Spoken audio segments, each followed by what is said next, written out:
That's my crowd. He has a new special coming out on Netflix May 17th called World War III. Please give it up for Emmy-winning comedian Katt.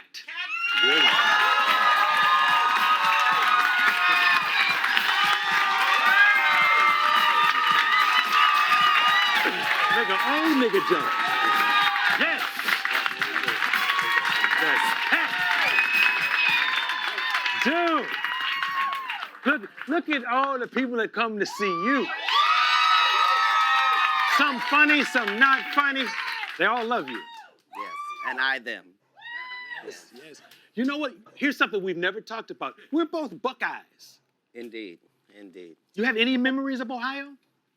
Yes, only memories of Ohio. It prepared me so well for entertainment. I think it does that for everybody that's entertainment from there. Isn't Jonathan Winters from there? Ohio is like a place where you can't really be racist unless you really, really try. Because your neighbor on the left is black and the neighbor right here is white. And that's how you grow up. And if you grow up like that, it's a very difficult process for you to end up racist. Ohio was good for me like that. I think it's just a rarefied place if you're trying to be a creative. Yeah. You ever been back, or do you go to Chappelle's spot? That's in Ohio.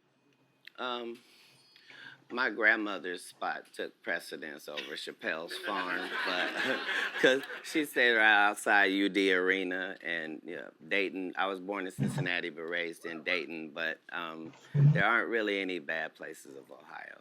It's a great state. It's got everything you could want. Yes. Yeah. Now, what kind of stuff are you doing now? Where are you in your comedy progression? Well, this is special number 12. So Damn. The baker's dozen, Yes, sir. just more than any comedian dead or alive. That's all. But who's counting stats and whatnot? But no, it's been this conversation since '95, and each special is just me picking up this conversation. So if I made a mistake in one, then 2 specials later, you'll see that I've changed my conversation about that particular thing because of growth. And the audience has allowed me just to continue this open dialogue. And now that we're getting to a space where free speech is under attack, and it's really the dark ages come back. It's just a privilege to have a job where you can talk for a living and share your thought process. So I'm really excited. So let's talk about that area. I have been waiting to hear what you think about all the bullshit. And how we are under attack right now, and no one seems to give a fuck about us.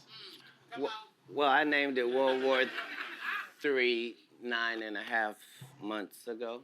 So that's before Russia and Ukraine. But if you've looked at enough history, you understand that everything works in a cycle. And so you don't have to wonder where things are going. You just have to figure out where you are in the cycle, and that cycle continues to replay itself. So for our group, we're just, my ancestors' original religion was math and science. So, trying to go back to the old religion and incorporate that in the conversation. I'm not going to probably be the greatest comedian once I'm gone, but I will be the one that had the most original conversation, just because.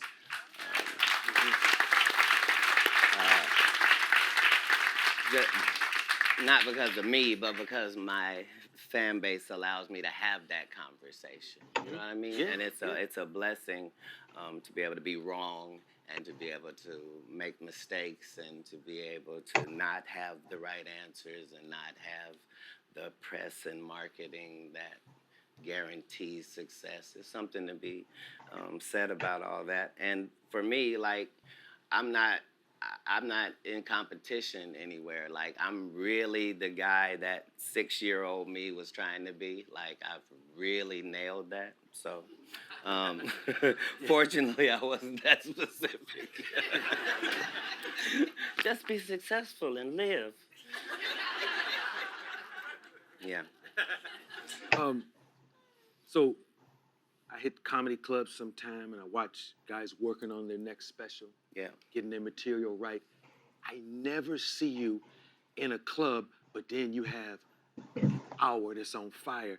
Do you work in your house? How do you get right? Yeah. So I didn't get any shortcuts. So for the first 10, 15 years, I had to do what every stand up has to do and go to the club and work out your material. But I just, it got to the point where I'm asking other comedians to not do things that maybe they would want to do. So it's not really fair if I show you something and say, don't look at it. So I don't do any practicing in clubs. I do it all In on. arenas? I the level of trust is on Steph Curry. So if it doesn't mean that you make all of your shots, it means your intention is to make all of your shots. I'm not making this shot because I haven't made this shot before. I'm making this shot because I have made this shot before. So it's that trust and the trust of the audience. And we're in a relationship. So I don't have to go and see if we're still in a relationship and get it ready. I can organically trust that this is the conversation that we're having because we need to have it. So it's not always pleasant. Like, I don't want to talk about race and politics and stuff, but that keeps happening. And it just keeps being presented in a new way. And so, critical race theory wasn't a thing 10 years ago, but it is now. And Yeah, it is now because of the Trump era and also Biden era too, right? With regards to what Ka William says, that's very true. He has a relationship with his audience, so he doesn't need to like go in and check in and say, "Hey, do you have a relationship with my audience?" Whenever he has a special, the audience will always come. So he has a relationship with them. overturning Roe versus Wade was unthinkable 20 years ago. And now it is upon us. So that always keeps a fresh dialogue with the people that I know that think how I think and are going through the things I'm going through. That's the sharing process. But you, A lot of people don't give a fuck about Hollywood's trophies, or some people pretend they don't. I mean, he got the Holloway trophies at his special in the Pim Chronicle special. I don't know if you guys watched the Pim Chronicle special where Cat Williams made people went crazily with laughing. And if you guys listen to what he said earlier, he said before Russia and Ukraine, right? He also that means before Chris Rock and Will Smith Oscar slap. So if you go deep down into it, you really understand that he mentioned that for some reason when we post videos about Will Smith and Chris Rock Oscar slap, they take it down so much. So, but this one really specifies a lot about Cal Williams talking about Ukraine and Russia, which means before Chris Rock and Will Smith Oscar slap. And look at Arsenal Hall, man. How old is this guy? He's 66, but it looks like he's still in his 20s. He doesn't age at all. Call him the vampire of coming to America. Yeah, thank you guys for watching this.